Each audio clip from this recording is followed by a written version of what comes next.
Hello class, I just have a few things to go over with you in this video. So today, just to keep us on track, is Monday, May 8th. So we are moving into week 2 of our online class.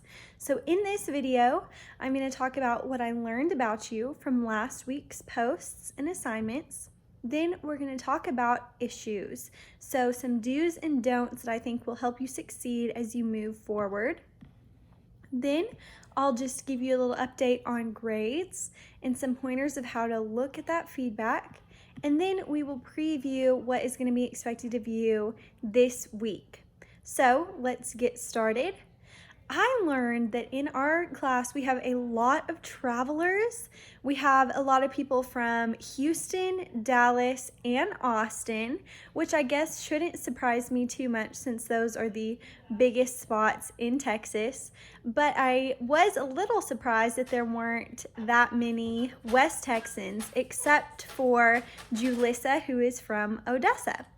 There are also a lot of you who are psych majors, lots of engineers, and some chemistry and math people. So I hope that if you're one of those or whatever it is that you're majoring in, that this class will help you in your professional development and in your education.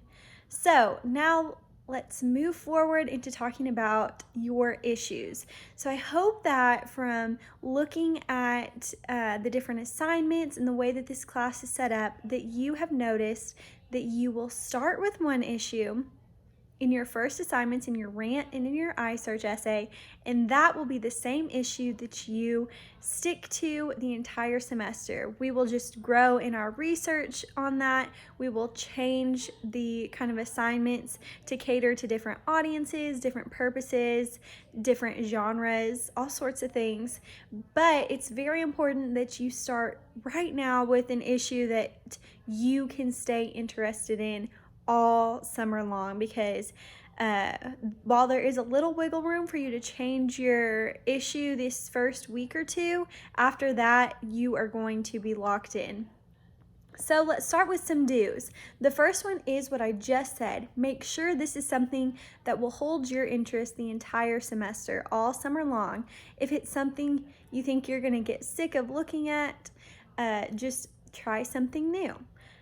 Next, make sure it is something that you have personal interest in investigating. This will be of a lot of help, especially in these first two assignments, projects, where you're talking about why it is that this issue is important to you and why you think it should be important to other people. And so then you're going to want to choose something that is truly debatable. This is an important one to remember, that it's not just you looking at an issue like gun control. You don't just look at gun control, but maybe you look at a specific part of gun control that is debatable. For example, how strict should gun laws be in the state of Texas? Or what should the process look like to get a concealed carry license? Something that there are multiple sides to, and something that the answer isn't just obvious, and that the answer isn't just a simple yes or no. For example, should marijuana be legal in all states? That's basically a yes and no question that I recommend you stay away from. In fact, the whole topic of marijuana has been so talked about already that I feel that that would not be a productive issue, because I don't think you can add something new to that conversation.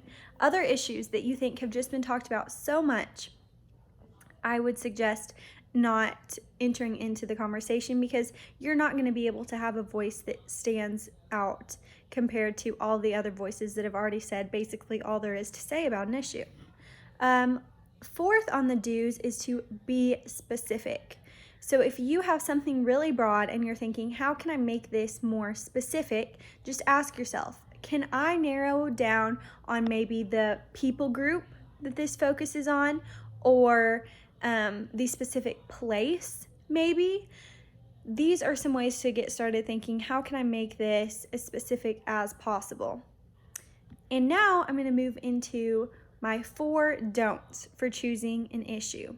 So, number one, do not choose something that you already have an immovable opinion on. Okay? So, maybe that is gun control. Maybe you are all for the Second Amendment and there is nothing you could ever read or see or encounter that would ever change your mind on how you feel about it.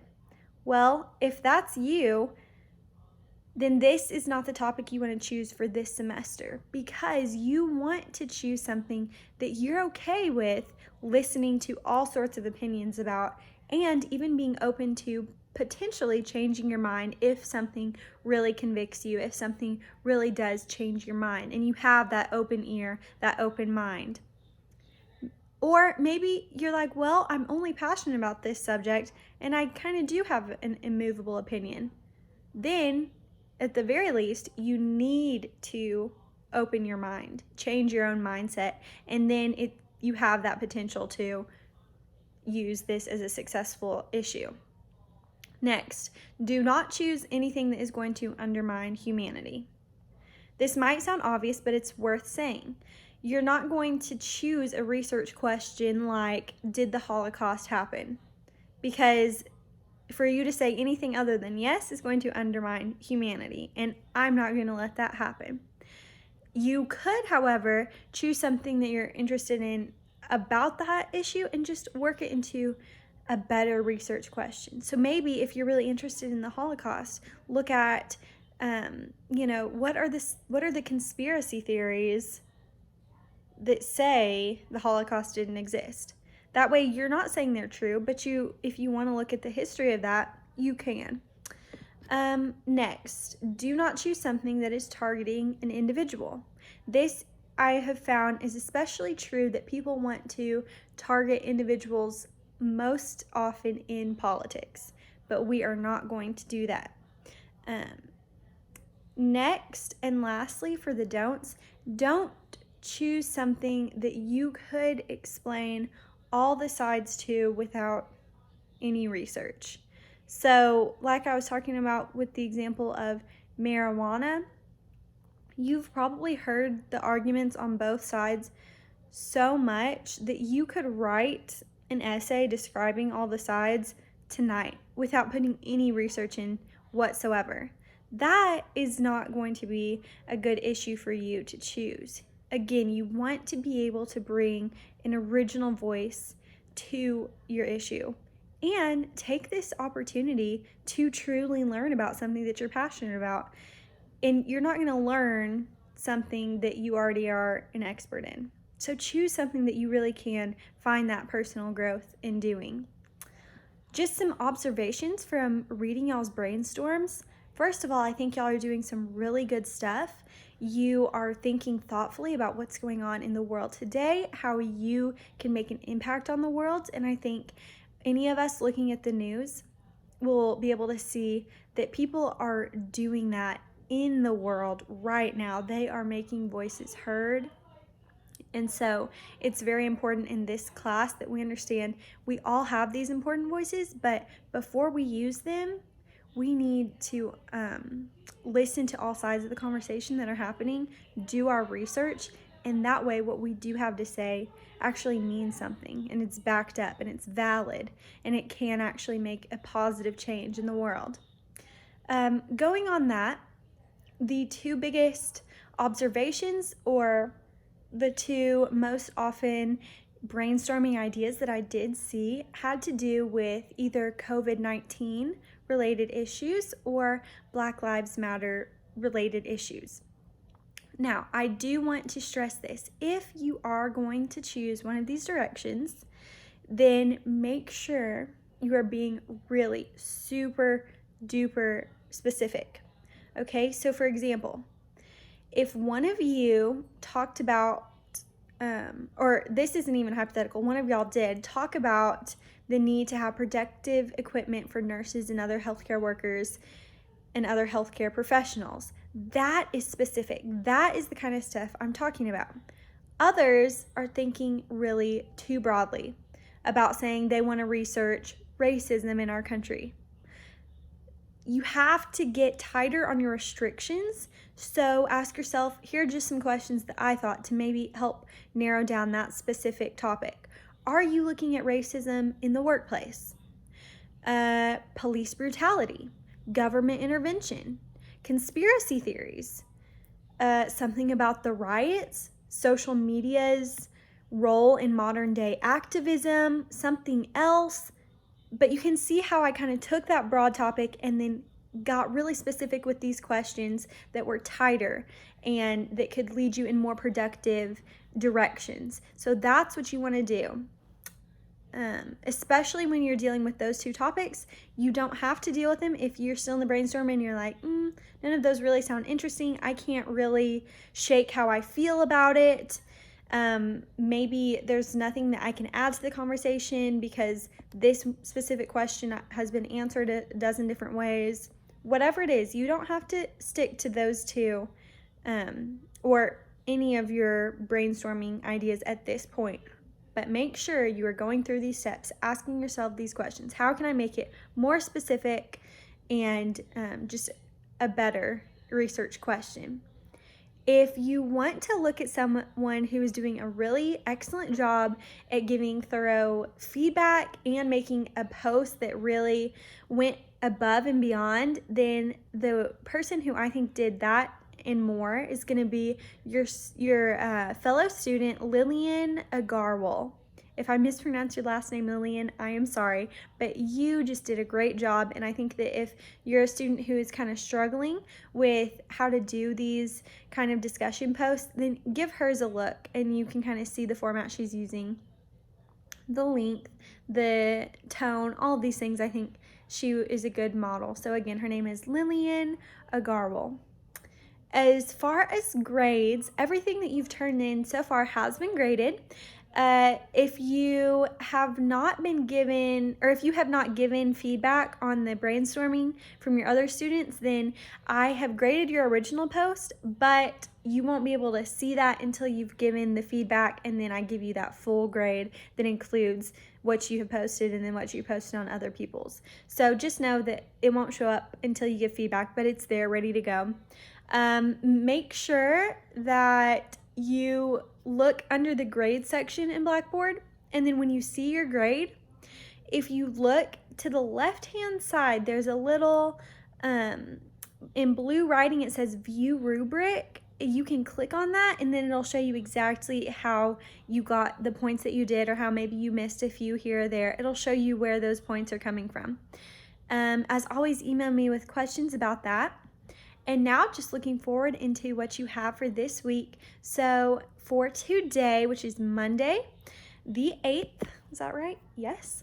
You need to respond to the brainstorming for the projects, and that's in the discussion forum. Most of y'all have gotten that back, but if you haven't, make sure you're responding to 2 people really thoughtfully, helping them and kind of maybe directing them which idea you think is best, or adding some questions that they can consider in their brainstorming ideas.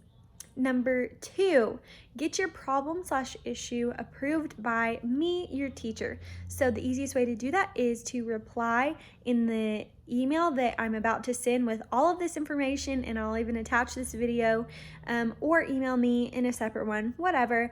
It doesn't have to be very long. You can just shoot me, hi, Miss White. Here is the issue I want to pursue this semester. Tell me your issue. And I will either send back approved, or I'll give you some ideas that if you need more adjustment moving forward. Wednesday, you need to get a draft of your iSearch essay into the peer feedback forum that is also in Blackboard. That's going to be the one with the little purple circle with the little white figures. And so get that in. When I am looking at draft work to consider if it's meeting expectations or not, really, I just want whatever stage you are at in your essay. So that's going to be more than a sentence, obviously, but it doesn't have to be this full polished draft. Just get me something where you're at. This is kind of like a check-in to make sure that you are progressing at the right rate, and so that the time frame. It's not going to just sneak up on you and deadlines are going to pass you by. And then on Friday, that's going to be a big day for this class because you will need to submit your rant assignment.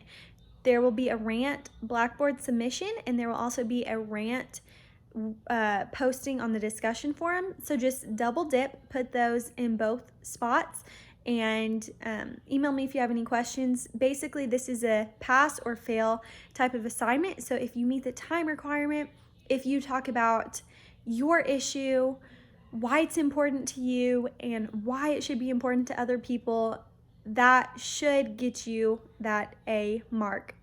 But have fun with it and do your best. I really enjoy seeing those, so take some risks there.